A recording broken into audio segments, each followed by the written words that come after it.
ഏതായാലും രാജു പി നായരുടെ ഈ ആവേശമൊക്കെ കാണുന്നത് ഒരു സന്തോഷമുണ്ട്. കാരണം ഒരു വല്ലാത്ത ആവേശത്തിലാണ്. പക്ഷെ പറയുന്നത് എന്താ, RSSനെ ഞങ്ങളാണോ വളർത്തുന്നത്? നിങ്ങൾ മനസ്സിലാക്കേണ്ടത്, ഇന്ന് കോൺഗ്രസിൻ്റെ കോർ കമ്മിറ്റി, അതായത് AICCയുടെ നേതൃത്വം പണിയെടുക്കുന്നത് പൂർണ്ണമായിട്ടും RSSനെയും BJPയെയും സംരക്ഷിക്കാനാണ്. നിങ്ങളുടെ നേതാവല്ലേ ഇപ്പോഴും ശശി തരൂർ, ദിഗ്വിജയ് സിംഗ് ഉൾപ്പെടെയുള്ള എത്രയെത്ര നേതാക്കൾ, KC വേണുഗോപാൽ, ഇവരൊക്കെ ആരാ? നിങ്ങളുടെ പ്രിയങ്ക ഗാന്ധി ആരാ? രാജ്യത്തെ വർഗീയതക്ക് ഏറ്റവും കൂടുതൽ ഇടപെടാൻ അല്ലെങ്കിൽ വ്യാപിപ്പിക്കാൻ, വർഗീയതയെ വ്യാപിപ്പിക്കാനൊക്കെ അവസരമുണ്ടാക്കിയ ഒരു സംഭവമല്ലേ ബാബരി മസ്ജിദിന്റെ തകർച്ച? അത് തകർത്തെടുത്ത് രാമക്ഷേത്രം ഉണ്ടാക്കുമ്പോൾ അതിന് വെള്ളി ഇഷ്ടിക കൊടുത്തയക്കാൻ വെമ്പൽ കാട്ടിയ നേതാക്കന്മാരല്ലേ ഇന്ത്യയിലെ കോൺഗ്രസ് നേതാക്കന്മാർ? നിങ്ങളാണോ വലിയ വർത്തമാനം പറയുന്നത്?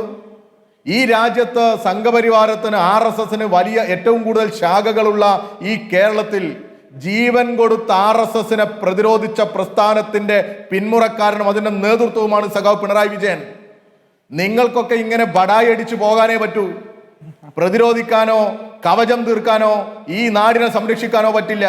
നിങ്ങളുടെ മുമ്പിൽ താൽക്കാലികമായ രാഷ്ട്രീയ ലാഭം മാത്രമേ ഉള്ളൂ. നിങ്ങൾ എടുക്കുന്ന സമീപനം എന്താണ്? അതാ ഞാൻ നേരത്തെ പറഞ്ഞ മറ്റത്തൂരും കുമരകത്തും ഉൾപ്പെടെ കേരളത്തിൽ ഉടനീളം നിങ്ങൾ ഉണ്ടാക്കിയത്. ബേപ്പൂർ മോഡലും വടകര മോഡലും ഒക്കെ മറന്നുപോയോ നിങ്ങൾ? ഇവിടെ നിങ്ങൾക്ക് വേണ്ടി അല്ലെങ്കിലും CPMനെതിരെ പറഞ്ഞുകൊണ്ടിരിക്കുന്ന കുറച്ച് ബുദ്ധിജീവികൾ എന്ന ഒരു ലേബലിൽ നടക്കുന്ന കുറെ ആളുകളുണ്ട്.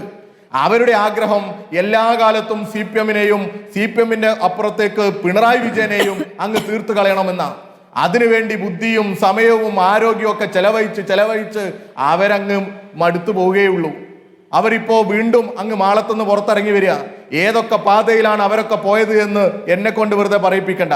ഇവിടെ കർണാടകയിൽ, തൊട്ടടുത്ത കർണാടകയിലാണല്ലോ RSSന്റെ രാഷ്ട്രീയവും RSSന്റെ രീതികൾ, RSSന്റെ പ്രവർത്തികൾ അതുപോലെ തുടരുന്നത് ആരാ?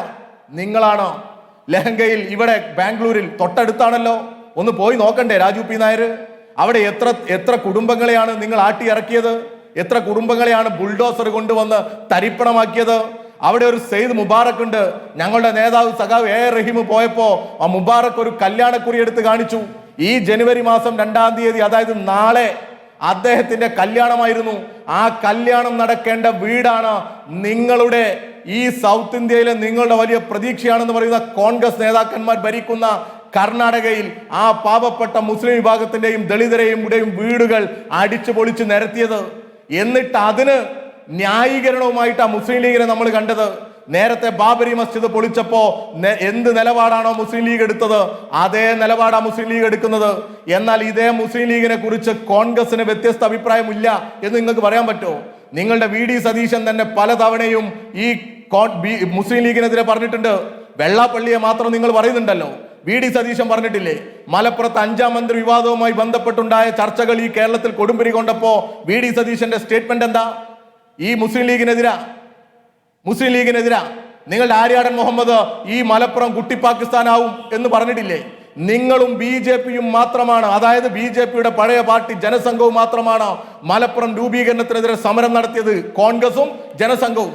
എന്നിട്ടിപ്പോ ഞങ്ങൾ ജനസംഘവുമായി ചേർന്നു എന്ന് നിങ്ങളുടെ സുധാകരനോടൊക്കെ ഒന്ന് പോയി ചോദിക്ക്, എന്തായിരുന്നു ഈ ജനതാ പാർട്ടിയും എന്തായിരുന്നു RSSും എന്നൊക്കെ. എന്നിട്ട് ഇപ്പൊ ആളുകളെ തെറ്റിദ്ധരിപ്പിക്കുന്ന പ്രചരണവുമായിട്ട് വരിക. നിങ്ങൾക്ക് അതിന് സാധിക്കില്ല. പിന്നെ നിങ്ങൾ പിണറായി വിജയൻ ഇന്ന് നടത്തിയ ഒരു സ്റ്റേറ്റ്മെന്റിന്റെ ഒരു വാചകം എടുത്ത് നിങ്ങൾ അങ്ങ് പറയുക, വലിയ രീതിയിൽ അദ്ദേഹത്തിനാവാൻ പറ്റില്ല. നിങ്ങൾ കാണേണ്ടത്, ഞങ്ങൾ ഈ തെരഞ്ഞെടുപ്പിൽ ഒരു വർഗീയതയുമല്ല, വികസനവും ക്ഷേമവും പറഞ്ഞ ജനങ്ങളെ സമീപിക്കുന്നത്. നിങ്ങൾക്ക് പോറ്റിയെ കയറ്റിയതും നിങ്ങൾക്ക് ഈ നാട്ടിൽ മറ്റു പലതും പറഞ്ഞ് ധ്രുവീകരണം ഉണ്ടാക്കാൻ SDPIയും ജമാഅത്തെ ഇസ്ലാമിയും എഴുതി തരുന്ന വാചകങ്ങൾ അതുപോലെ ഉരുവിട്ട്, അതുപോലെ തന്നെ CPM വിരുദ്ധരുടെ എല്ലാം കൂടാരങ്ങളിൽ കിടന്നുറങ്ങിയാലേ നിങ്ങൾക്ക് മുന്നോട്ട് പോകാൻ പറ്റൂ. ഞങ്ങൾ ഈ നാടിനോട് പറയുന്നത്, 10 വർഷം മുമ്പുള്ള ഉമ്മൻചാണ്ടിയുടെ ഭരണവും ഈ കഴിഞ്ഞ 10 വർഷ കാലയളവിൽ കേരളത്തിൽ ഇടതുപക്ഷം നടത്തിയ ഭരണവും താരതമ്യം ചെയ്യണമെന്ന. 4,71,412 പേർക്ക് നിങ്ങൾ നേരത്തെ പറഞ്ഞല്ലോ കിടപ്പാടത്തെക്കുറിച്ചും കുടിലുകളെ കുറിച്ചുമൊക്കെ. ആ സാധാരണ മനുഷ്യർക്ക് 4,71,412 മനുഷ്യർക്ക് വീടുണ്ടാക്കി കൊടുത്ത ഒരു ഭരണ സംവിധാനത്തിന്റെ നേതാവാണ് കേരളത്തിന്റെ പ്രിയങ്കരനായ മുഖ്യമന്ത്രി സഖാവ് പിണറായി വിജയൻ. നിങ്ങളുടെ മുഖ്യമന്ത്രി ഉമ്മൻചാണ്ടിയോട് അന്ന് കോടിയേരി ബാലകൃഷ്ണൻ ചോദിച്ചിരുന്നു, അന്ന് 2016 ഫെബ്രുവരി മാസം എത്ര വീടുണ്ടാക്കി കൊടുത്തു എന്ന്. അന്ന് നിങ്ങളുടെ നേതാവ് കൊടുത്ത കണക്ക് 4182. നിങ്ങൾക്ക് വീടുണ്ടാക്കാനോ റോഡുണ്ടാക്കാനോ സ്കൂൾ ഉണ്ടാക്കാനോ പാഠപുസ്തകങ്ങൾ കൊടുക്കാനോ പരീക്ഷകൾ നടത്താനോ ഒന്നും സാധിച്ചിട്ടുണ്ടായിരുന്നില്ല. നിങ്ങൾക്ക് സാധിച്ചത് ഈ നാട്ടിൽ എങ്ങനെ വർഗീയത പടർത്താം എന്നുള്ളത് മാത്രം. അതിന് ഏത് മാധ്യമങ്ങൾ കൂട്ടുപിടിച്ചാലും ഞങ്ങൾ ഈ കേരളത്തോട് വികസനം പറയും, മതനിരപേക്ഷത പറയും, ഞങ്ങൾ ഈ നാടിന്റെ മുന്നേറ്റത്തിന്റെ നേതൃത്വമായി ഞങ്ങൾ ഇവിടെ ഉണ്ടാകും. വികസനം മാത്രമാണോ പറഞ്ഞത്? ഞാൻ ഒരു കാര്യം ചോദിക്കട്ടെ, ഈ പോറ്റിയെ കയറ്റിയെ എന്നുള്ള സംഭവം പാട്ടിന്റെ രൂപത്തിൽ വന്നതാണോ പ്രശ്നമായത്, അതോ പോറ്റിയെ കയറ്റിയതാണോ പ്രശ്നമായത്? പോറ്റിയെ കയറ്റി എന്നുള്ളതും അവിടെ സ്വർണ്ണക്കൊള്ള നടന്നു എന്നുള്ളതും മിണ്ടാൻ പാടില്ല, അത് മിണ്ടിക്കഴിഞ്ഞാൽ അത് വർഗീയതയാണോ വസീഫ്? അത് ചോദിച്ചാൽ വർഗീയതയാണോ? ഇനി ഞാൻ പറഞ്ഞോട്ടെ. ബഹുമാനത്തോടെ സ്മൃതി മേഡത്തോട് പറഞ്ഞോട്ടെ, ഈ പോറ്റിയെ കയറ്റിയത് ആരാ? ഈ പോറ്റി കയറിയത് എവിടെയാ? കട്ടവനെന്നും അതുപോലെ തന്നെ കട്ട മുതൽ വാങ്ങിയവനെന്നും പറയുന്ന ആളുകൾ കയറിയത് എവിടേക്കാ? ഇന്ത്യയുടെ തലസ്ഥാനത്ത് ഇവരുടെ എല്ലാം നേതൃത്വത്തിൽ ഇരിക്കുന്ന ആളുടെ വീട്ടിലേക്ക് കയറി എന്ന് മാത്രമല്ല, കയ്യിൽ കെട്ടിക്കൊടുക്കുക. ഈ കട്ട മുതലിന്റെ ഭാഗമാണോ കെട്ടിക്കൊടുത്തത്? പറയണ്ടേ? ആരാ ഇതിന്റെ പിന്നിൽ? ഞങ്ങൾ ഇത് പറയണ്ടായിരുന്നോ? ഞാനും പറഞ്ഞോട്ടെ, SIT അന്വേഷിക്കട്ടെ. സ്മൃതി ഇങ്ങനെ ബഹളം വെക്കല്ലേ. അകത്ത് ഇനിയും ആളുകൾ കിടക്കും. ഏറ്റവും കാര്യക്ഷമമായി. ഞാൻ പറഞ്ഞോട്ടെ സ്മൃതി, നിങ്ങളുടെ ആവേശം ബിജെപിക്കുമുണ്ട്. ഞാനത് പറഞ്ഞോട്ടെ. അങ്ങിതൊന്ന് പറയൂ വസീഫ്. നിങ്ങളുടെ അകത്ത് കിടക്കുന്ന നേതാക്കൾക്കെതിരെ ചോദിക്കുമ്പോൾ മുഖ്യമന്ത്രി എന്താണ് പ്രതികരിക്കാത്തത്? അപ്പോഴെന്താണ് മുഖ്യമന്ത്രി എന്ന പരിമിതി വരുന്നത് വസീഫ്?